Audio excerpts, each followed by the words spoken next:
Jack Hanmer, an electrical engineer and dragon data, and if that makes no sense to you, then lucky you don't go on Reddit. But on a more serious note, Jack Hanmer is probably my second favourite character in all of Baki, only behind his father Yujiro, and so he is who we shall discuss today. If you find yourself entertained at any point during the video, then consider liking, subscribing and ringing that bell, as I can explain to you how much such a small action can do for this channel. If you want to support this channel even further, then perhaps check out my Patreon. Anyway, on with the video. Baki is a series that on the surface level may seem very surface level, but there is an incredible amount of depth to the series. For example, how Musashi and Sukuna represent the reality of the past and how the values of it should be brought into the future, or how Oliver showcases what it means to actually be free. But what about Jack? What does his character represent? Well, Jack is a very interesting character in the narrative of Baki, as he is one who opposes many of the major themes of the series. But before we get to that, let's do a quick refresh of Jack's past, as it really contextualizes a lot of what we're going to speak about today. So Jack is the son of Yujiro and is the oldest of his sons that we know about, but the important part is that he was not an intentional spawn. Unlike Baki, who was born in order to serve as a meal for him, Jack was an accident born out of, to keep it user friendly, Yujiro forcing himself on an unwilling participant, and this plays into his arc quite a bit. And so since he wasn't planned, Yujiro had no idea of his existence until Jack himself told Yujiro during the Maximum Tournament. And well, in contrast to his half-brother Baki, who trained to fight Yujiro out of a need for approval and respect, Jack trained with only one intention: to get revenge for his mother. However, his revenge became an obsession, leading a young Jack to train so hard that his muscles shrunk rather than grew. It was overtraining taken to the extreme level, leaving him just skin and bones. He trained for 30 hours a day, and due to simple biology, gave his body literally no time to recover. And well, because of this, the more he trained in the pursuit of his goal, the further away from it he ends up. Hence why he has no choice but to turn to drugs. X4, a steroid formula that turned the skin and bones Jack into someone with a body fitting of the Hanma name. Using his extreme training regime and drugs, Jack reached towards the pinnacle of strength, leading to his fight and his loss to Baki. Now, Baki as a series is in a lot of ways one big metaphor for a boy growing up into a man. The main conflict of the series boils down to a son trying to get approval from his father, although yes, it is a literal fight. The father-son fight, on a more metaphorical sense, is just a father and a son putting aside their differences and accepting that they are family. I mean, it's only when Baki turns 18 that he finally fights Yujiro, because it's his final rite of passage when coming of age, of a son earning the respect of his father. But then how does Jack, Yujiro's other son, factor into this narrative? Well, Jack is the son Yujiro did not know about, one he didn't plan on, and this puts him in a very different position.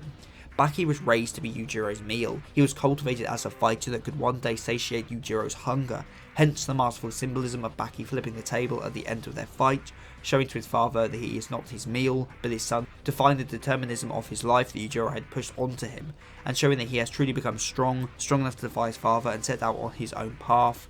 This is the moment he goes from a boy to a man. Jack, on the other hand, despite being an adult in body and mind, is still shackled by his desires to beat Yujiro. Baki had to become strong enough to break free of the role he was born to fill, to walk his own path, but Jack, on the other hand, willingly jumped into the same scenario. He subjected himself to hell in pursuit of a goal, which was born out of nothing but his own desire. And this is one of the key differences between the two. One had no choice but to fight, no choice but to one day face Yujiro, whereas the other willingly stepped into the ring. Jack fights for anger and for rage, to get revenge on Yujiro, to avenge his mother. This is what motivates him. Baki too fought for such a reason. He hated his father for killing his mother, but with time his reason changed. And this is ultimately why he was able to win their father-son fight, as like I said before, he was just fighting for the approval of his father. Jack, though, even to the current events of the manga, still fights for nothing but anger and revenge. In fact, he seems to have doubled down on this even more.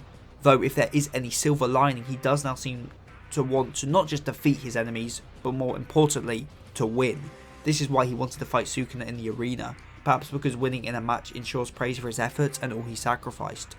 Maybe it's what he needs to convince himself that he is still on the right path. It's a bit early to say, but maybe this is a change in his character and his approach to strength. Now, Jack is often called a cyborg in the series, as a key part of him that has always been highlighted is that he is artificial.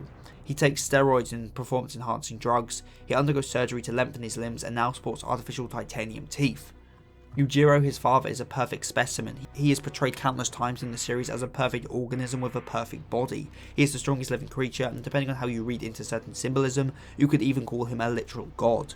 The point is that he pursues ultimate strength through nothing but his own body. He is the purest of people because he doesn't indulge in material things. All Yujiro desires is the incorporeal concept of strength, which he strives for with nothing but his own body. Jack then is the opposite, someone who could not achieve strength with just his body, who had to turn to material things, to drugs and surgeries, in order to achieve his goal. He is artificial, and this might be why he always loses, and why he may be destined to never get what he really desires. As well, think about it, Yujiro may be a truly heinous individual, yet the story still presents him as the greatest of us all, as the pinnacle of humanity, as Yujiro in the narrative personifies the pinnacle of what we as humans can naturally become. And again, this word natural is so important, as throughout the story, natural has always won out over artificial. For example, look at Baki Dou. In the 2 arcs we have seen so far, there has been a similar but drastically different plot point. In the Musashi arc, we get Miyamoto Musashi, a person from a bygone time, being artificially brought to the present, something which results in, let's be honest, chaos. Whereas in the Sumo arc, we get Sukuna, a person who again is from the past but has proceeded into the future of their own accord. We have a natural progression versus an artificial one, and we'll look at the 2 characters and how they are presented. Musashi is someone who is violent and heinous in the views of the modern day, whereas Sukuna is comparatively chill and well mannered. And this is just one example of the many times in this series that this bias of natural over artificial is explored. Jack, as the clearest metaphor for this idea of artificial progression and artificial strength, then sits in an interesting narrative position. He lost to Baki because he was less pure, because his pursuit of strength did not fall in line with the Hanma way, because in a story about little boys wanting to be strong and impress their fathers, love and respect are a much greater motivator than revenge and hate. Jack in this way acts as a counter to his father's very being, very fitting for the son who wants to defeat him more than anything else. And the contrast between these two goes even deeper. Jack's new self-honed style of Godo is the way of biting, and well, how is biting described in the series as a technique the weak use to overcome the strong, and so it's a fitting style for Jack, since he is someone who ends up with a weak body, striving to overcome somebody with the strongest body. These foe are, as said, a way to even the playing field, for the weak to stand a chance against the strong, and are not a replacement for strength itself. As Baki shows in his fight with Jack, a bite may be deadly, but the moment you open your mouth to bite, you are vulnerable to attack. As is said, gritting your teeth when being punched is as basic as it gets, but by biting you don't even do this. Biting then is below even the simplest of martial arts, once again highlighting Jack's differing approach than his father and brother.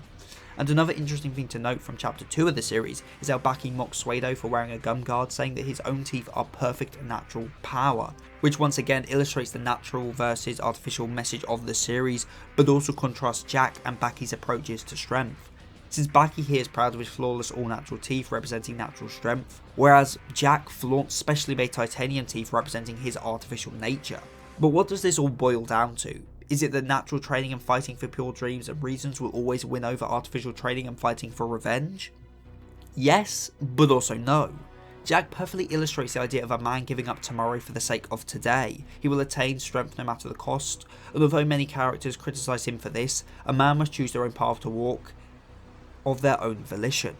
Baki's main arc from the start of the series to the end of Son of Ogre is becoming a man and finding his own path to walk.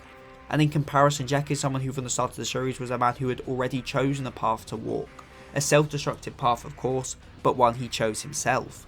And that's kind of the tragic reality of Jack Hanmer. He chose this path and for that he deserves praise, but because of his approach and the path he chose, he is destined to nothing but failure. Something quite sadly but beautifully showcased through his 3 fights with Pickle.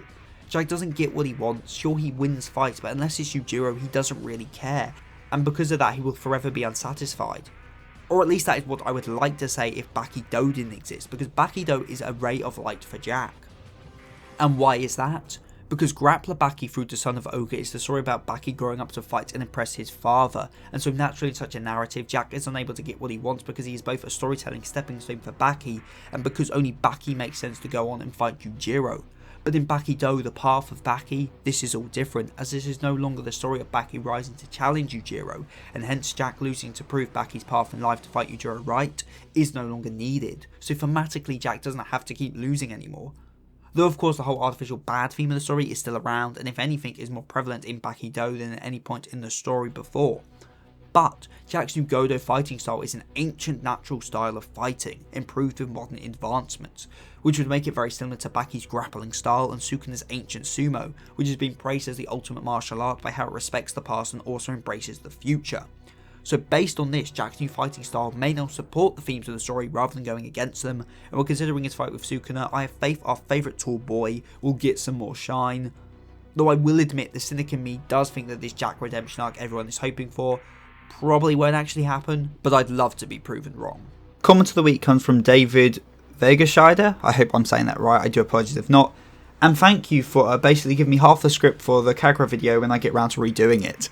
If you are interested in my literary endeavours, then why not check out my books Gang, Fluid Justice and People of Fate Volume 1, available at Amazon.com.